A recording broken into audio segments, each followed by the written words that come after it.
निकू हूँ, वो जो चुपचाप मानव से मोहब्बत करती थी, बिना कहे बिना जताए हर दुआ में उसी का नाम रखती थी। वो मानव जो हंसता था तो मेरी दुनिया खिलती थी, जिसकी एक मुस्कान से मेरे आंसू पिघलते थे। पर किस्मत की स्याही में हमारा नाम साथ नहीं लिखा गया था। मानव ने शादी कर ली, परिवार की रजामंदी में अपने ख्वाबों को दफन किया और किरण आई। एक नई सुबह, एक नया रिश्ता उसके जीवन में। मैं जानती थी, सब जानती थी, फिर भी न जाने क्यों दिल ने मानव को जाने नहीं दिया। ना इजहार किया, ना इनकार किया, बस उसके साए में ही जीना सीख लिया। मैं शिकायत नहीं करती, क्योंकि प्यार अगर सच्चा हो तो वो बांधता नहीं, आजाद करता है। मैं उसकी खुशी में अपनी हार देखकर भी मुस्कुराती हूँ, क्योंकि मैं निकू हूँ, जिसका प्यार अधूरा सही मगर पाक है। हर कोई यही कहता था, निकू अब इस दुनिया में नहीं रही, पर उन्हें क्या पता मैं कभी गई ही नहीं। मुझे मानव से बिछड़े हुए 3 साल हो गए थे और उसी रात 13 जुलाई को, जिस रात उसकी शादी किरण से हुई, मैंने अपनी सांसें छोड़ दी थी। पर मौत से भी बड़ी होती है मोहब्बत, और अब मैं यही हूँ, हर रात उसी घर में, जहाँ मानव अपनी नई जिंदगी शुरू कर चुका है। शादी की पहली रात किरण के गले पर जलने के निशान थे, जैसे किसी ने उसे घसीटा हो, पर उसने दरवाजा बंद किया था, कोई अंदर नहीं आया। दूसरी रात आईने पर उंगलियों से लिखा था, मैं अब भी यही हूँ, मानव।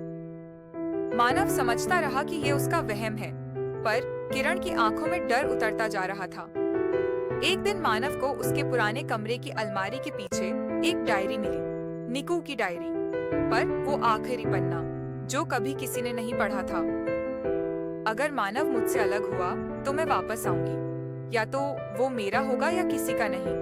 और उस डायरी के अंदर एक फोटो थी मानव और निकू की। पर जो बात सच में डराने वाली थी, रोहित की जिंदगी अब एक पहेली बन चुकी थी। हर रात आईने के सामने खड़ी किरण खुद से ही सवाल करती थी, तू कौन है? और हर बार आईना एक पल के लिए वो चेहरा दिखाता जो उसका था, पर था नहीं, निकू का चेहरा। एक रात 3:03 पर मानव की नींद टूटी।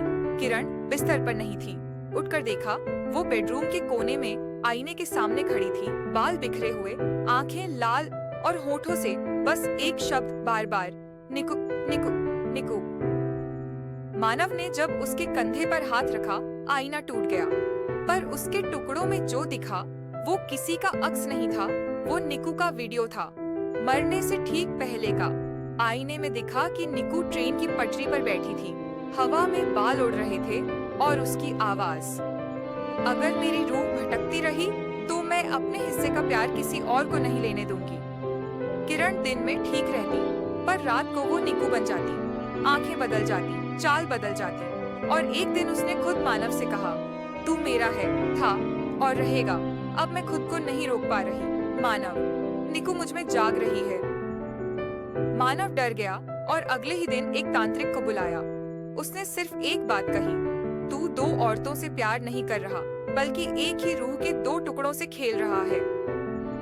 अगर ये रूह पूरी हो गई तो या तो किरण बचेगी या निकू, और जिस दिन कोई एक मर गई, तेरा प्यार भी उसे ले जाएगा। अब कहानी उस मोड़ पर है, जहां मानव हर रात तय करता है किसे बचाए। किरण हर दिन खुद को खोती जाती है, और निकू, वो हर आईने से बाहर निकलने की कोशिश में है। आगे 13वां दिन, जब किरण पूरी तरह गायब हो जाती है और निकिता वापस आती है, लेकिन अब वो इंसान नहीं, कुछ और है। 13 दिन तक किरण रोज बदलती रही, कभी खुद, कभी निकू। और 13वीं रात मानव ने आखिरी बार उसे देखा, सफेद साड़ी में, खुले बाल और आंखों में गहराई ऐसी जैसे मौत खुद उसमें उतर आई हो। उस रात आईने खुद ब खुद टूटने लगे, हर शीशे से निकू बाहर निकल आई, घर का हर कोना उसके प्यार से जलने लगा। मानव ने उसे रोकने की बहुत कोशिश की, निकू प्लीज, किरण को छोड़ दो, वो तुम ही हो। पर निकू मुस्कुराई, नहीं मानव, वो मैं नहीं थी, मैं बस तेरा प्यार थी, और अब तेरा अंजाम भी। और फिर सिर्फ एक चीज हुई, आईना टूटा और मानव गायब हो गया। जब सुबह लोगों ने दरवाजा तोड़ा, किरण की लाश मिली, लेकिन उसकी आंखें खुली थीं, और उस आईने में जो सामने था वो निकू की मुस्कुराती हुई परछाई थी।